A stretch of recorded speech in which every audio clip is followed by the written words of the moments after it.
Moral hazard is a way to describe the risk that if you give people the sense you're going to protect them from their mistakes, they'll take too many risks.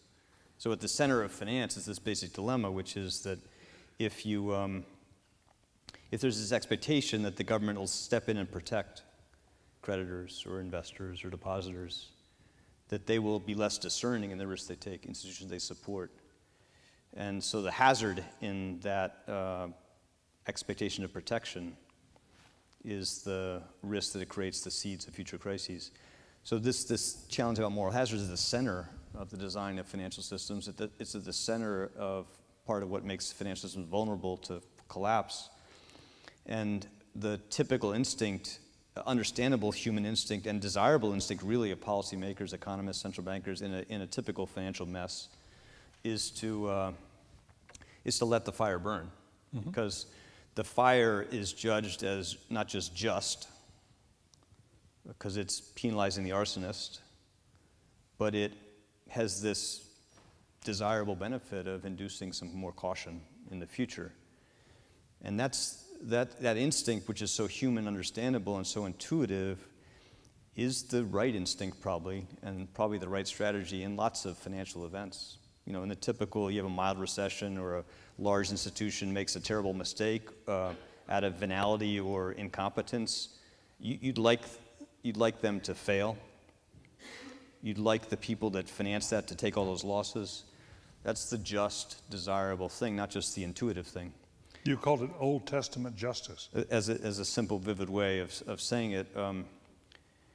But in a panic where you really can't, where there's a run generally, and the risk of losses or indulging that instinct risks adding fuel to the fire, you pretty much have to, you know, the moral thing to do in that context is just to make sure you're protecting people from the risk of massive damage, and that requires trying to put out the fire. So the part of my that early education in crises was to sit through debate after debate after debate among policymakers and economists about just this basic thing. Mm-hmm.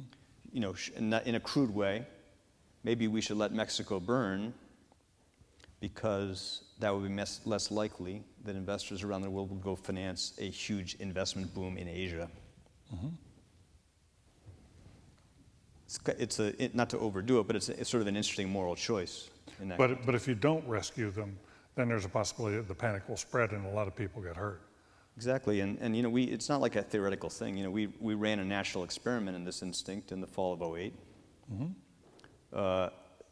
Not to skip ahead, so we can come back to this, but it's just an understandable instinct for this stuff. And you know, in the fall of '08, even Monday after Lehman failed, the New York Times editorial page and the Wall Street Journal editorial page celebrated the failure. The overwhelming dominant fever, it was a fever in public conventional wisdom at that time, was that this was a just fire.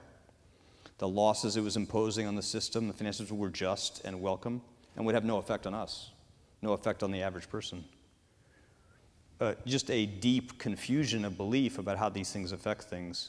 And what happened in even the weeks after that, you saw that belief hold a lot of power still. And yet, when it was given too much deference, like in the failure of one of our largest banks, one was a good example, all it did was accelerate the panic. Mm-hmm. And ultimately, think about the paradox. Ultimately, that panic got so forceful that the size of the shock that hit the United States in those weeks was 5 times larger than the shock that hit the US economy at the beginning of the Great Depression.